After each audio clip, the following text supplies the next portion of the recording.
ప్రధాని మోదీ బ్రెజిల్ పర్యటన కొనసాగుతుంది. బ్రెజిల్లోని రియో డి జనీరోలో జరుగుతున్న బ్రిక్స్ దేశాల శిఖరాగ్ర సదస్సులో మోదీ పాల్గొన్నారు. ఉగ్రవాదంపై ప్రధాని బ్రిక్స్ వేదికగా ప్రధాని మోదీ గళం విప్పారు. ఉగ్రవాదానికి మద్దతు ఇచ్చేవారిని, దానివల్ల నష్టపోయేవారిని ఒకలా చూడకూడదు అని అన్నారు. పహల్గాం ఉగ్రదాడిని భారత్ ఆత్మ, గుర్తింపు, గౌరవంపై జరిగిన ప్రత్యక్ష దాడి ప్రధాని మోదీ అన్నారు. ఉగ్రవాదంపై ఉమ్మడిగా పోరాడదామని పిలుపునిచ్చారు. పహల్గాం దాడిని బ్రిక్స్ దేశాలు తీవ్రస్థాయిలో ఖండించాయి.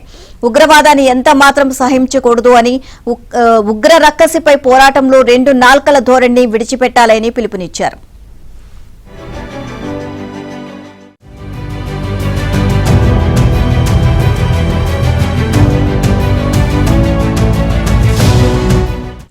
మరోవైపు ప్రపంచ ఆర్థిక వ్యవస్థలో కీలక పాత్ర పోషిస్తున్న దేశాలకు నిర్ణయం తీసుకునే జాబితాలో స్థానం దక్కడం లేదని ప్రధాని నరేంద్ర మోదీ అన్నారు. అభివృద్ది, వనరుల పంపిణీ, భద్రత ఇలా ప్రతి విషయంలోనూ గ్లోబల్ సౌత్ దేశాలు బాధితులవుతున్నాయి అన్నారు.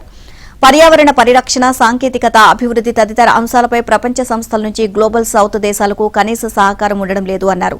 గ్లోబల్ సౌత్ దేశాలు లేకుండా ఈ సంస్థలన్నీ సిమ్ కార్డు ఉన్న, నెట్వర్క్ లేని మొబైల్ ఫోన్లు లాంటివి అంటూ మోదీ కామెంట్ చేశారు.